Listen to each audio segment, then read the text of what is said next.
Welcome to part 2. If you haven't seen part 1 yet, I would suggest watching that first in order to understand this cluster crab of a plot. Speaking of crab though, let's move on to JonFawkes' Everything Wrong with RWBY, Volume 2.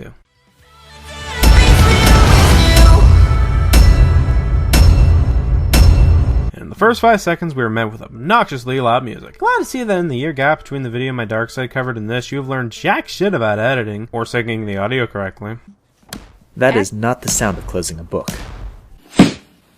That took me a couple of seconds. Yeah, a large book would make that kind of noise when shut in a way that Mercury closed it. Also, you wanted to talk about sound given the audio earlier. I always kick my semesters off with the yang.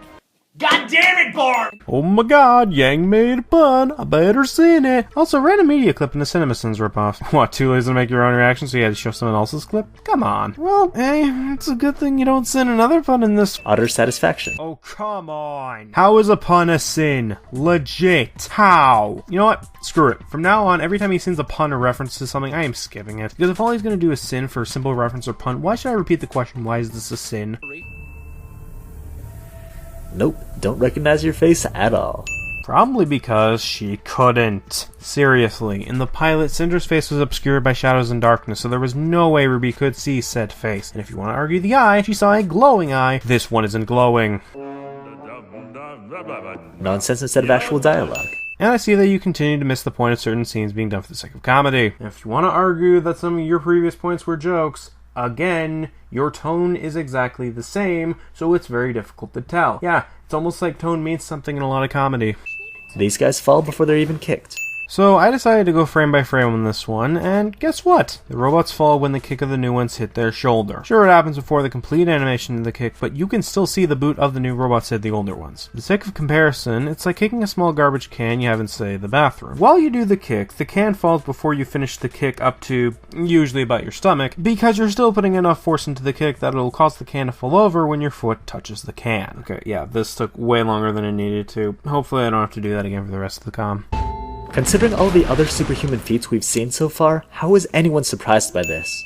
I'm not a real girl. How is anyone surprised by this? Because RWBY didn't know that Penny was a robot until this point. Even if it is possible to make androids or cyborgs, whichever term you want to use for Penny, it's still a surprise for RWBY to see someone she called friend a while ago be revealed as a robot, or android, whatever. Same thing with the super strength. RWBY didn't see that from Penny before, so it's a surprise to her that Penny could do that the whole time. Penny is still best cinnamon roll. Yeah, you and Dove can praise her later. And they were never heard from again. Where's Sun and Neptune? They're probably fine, right?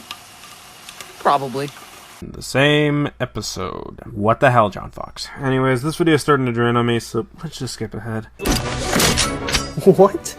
Weren't you just drinking out of that thing? You're questioning the logic of a coffee mug transforming into a weapon when we have seen canes transform into rifles, a scythe that can turn into a gun, and various other things in the series turning into guns. Seriously? We need backup.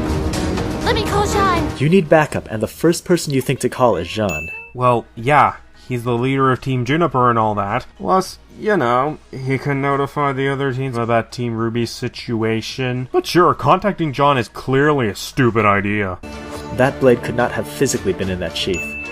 Yep, no way it could fit in there. Seriously, what the hell? Well, at least we know what she does in her alone time. Yeah, that's true. Well, that and being a terrible parent. Oh, well, of course.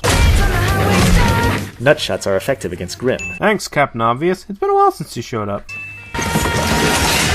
Well, you know what? I can't even be surprised anymore. Yet you'll still sin it anyways. Yeah, okay. And I am done with this shit. Christ, this was annoying to go through. Even though I caught out a lot of stuff, it was not because I agree with a lot of them. So why skip it then? Because I would be repeating myself. Hell, I probably already did that in this part alone. I don't know how Damon lasts in the song against your first part, but holy hell was this part repetitive. Access granted. Shit! That's right, you failed. Now, it's time to end this. Huh? Not if I have anything to say about it. You clearly have control of the barrier for now, so as long as I keep blasting, you have to stand still, and the minute you slip up, it's over. Oh no you don't, Eyes of Heaven! This isn't over, I can still reach the door. Oh no you shit! I won. Don't you think you've won yet, you clown? David, we agreed we'd work together to stop this, right? That's exactly what we'll do. I may be out of power, but you're not, David. Now let's work together to stop him. Right. Fine, let's end this.